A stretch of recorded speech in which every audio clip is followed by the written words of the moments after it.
800 रुपए में 10 ग्राम सोना मिलता था आपके दादा दादी के टाइम पे। आज वही सोना 60,000 रुपए का है। यह सिर्फ महंगाई नहीं बल्कि एक बड़ी इन्वेस्टमेंट अपॉर्चुनिटी है। तो पता करते हैं कैसे। सोना जो सिर्फ पहले गहनों का शौक था, अब बन गया है हर समझदार इन्वेस्टर की सबसे सेफ चॉइस। क्या आपको पता है 2014 में 10 ग्राम सोना मिलता था करीब 28,000 का, और आज 2025 में वही 10 ग्राम सोना 70,000 से ज्यादा का हो गया और दिनों दिन बढ़ता जा रहा है। मतलब जिसने 10 साल पहले 1 लाख लगाया होता, आज उसके पास करीब 2.5 लाख का सोना होता, बल्कि तब पूरे 1.5 लाख रुपए का प्रॉफिट। अब सवाल ये है कि भाई इतनी तेजी हो क्यों रही है। तो इसके पहले रीजन जान लेते हैं। पहला कारण है ग्लोबल अनसर्टेनिटी। जब दुनिया में युद्ध, मंदी या डॉलर की कमजोरी आती है तो लोग दौड़ते हैं एक सेफ एसेट की तरफ, जो कि है गोल्ड। दूसरा, सेंट्रल बैंक्स की भारी खरीदारी। भारत, चीन और रूस जैसे देशों ने टन्नों सोना खरीदा है भाई, ताकि डॉलर पर निर्भरता कम हो सके। तीसरा, महंगाई है। सब कुछ महंगा है, गोल्ड भी महंगा हो रहा है, उसी के हिसाब से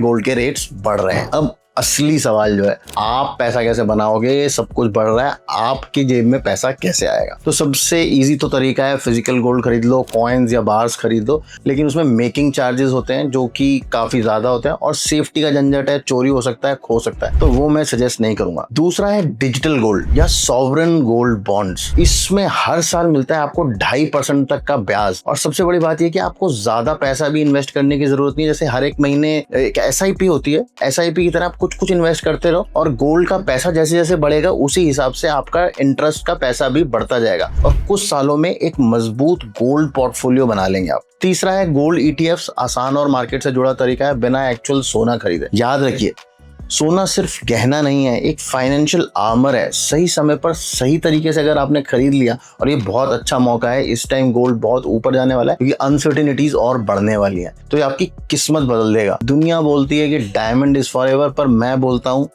कि गोल्ड इज फॉरएवर। आपने आपकी फैमिली में सबसे सस्ता गोल्ड कितने का खरीदा था? कमेंट में जरूर ये बताना, और ऐसे ही नॉलेजेबल कंटेंट के लिए मुझे फॉलो करना मत भूलना।